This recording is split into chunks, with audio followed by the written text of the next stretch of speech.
এর ঝামেলা ছাড়া নতুনদের জন্য খুবই ইজিভাবে কেক ডেকোরেশন আইডিয়া।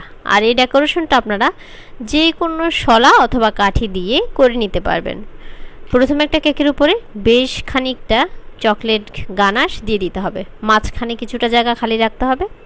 গানাশটা দিয়ে একটা স্কেপারের সাহায্যে কিছুটা ফিনিশিং করে উপরে সেম প্রসেসে হোয়াইট চকলেট গানাশ দিয়ে দিতে হবে। এরপর এভাবে একটা শলা অথবা কাঠির সাহায্যে পাশ থেকে মাঝখানের দিকে দাগ টেনে দিলে চমৎকার ডিজাইনটা হয়ে যাবে। সেম প্রসেসে কেকের মাঝামাঝি অবস্থা থেকে বা মাঝখান থেকে নিচের দিকে এভাবে চকলেট গানাশ দিয়ে খুব ভালোভাবে একটা বর্ডার করার ট্রাই করতে হবে। একটা স্ক্রেপার অথবা মোটা কাগজের সাহায্যে কিছুটা ফিনিশিং দেওয়া হয়ে গেলে নিচের অংশে আবারও বেশ কিছুটা হোয়াইট চকলেট দিয়ে নিচ থেকে উপরে তুলিয়ে নিতে হবে। কিছুটা জায়গা খালি রেখে রেখে কাজটা করতে হবে।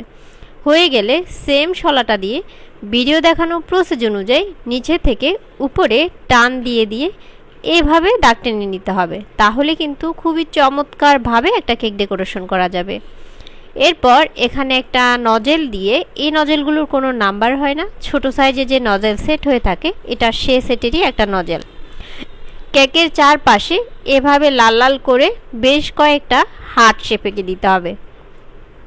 হার্ট শেপগুলো দেওয়া হয়ে গেলে একটা রোজ নজেলের সাহায্যে খুবই চমৎকারভাবে হাতটাকে একটু ঘুরিয়ে ঘুরিয়ে ভিডিও দেখানো প্রসেস অনুযায়ী কেকের নিচে একটা বর্ডার তৈরি করতে হবে। নিচে বর্ডারটা তৈরি হয়ে গেলে আবারও সেম প্রসেসে উপরে আবারও একটা কেকের বর্ডার তৈরি করে নিতে হবে।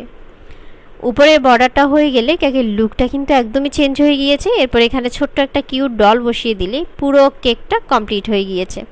আমার কাছে এটা সিম্পলের মধ্যে অনেক বেশি গর্জিয়াস লেগেছে। আপনাদের কাছে কেমন লেগেছে কমেন্ট করে জানাতে কিন্তু একদমই ভুলে যাবেন না।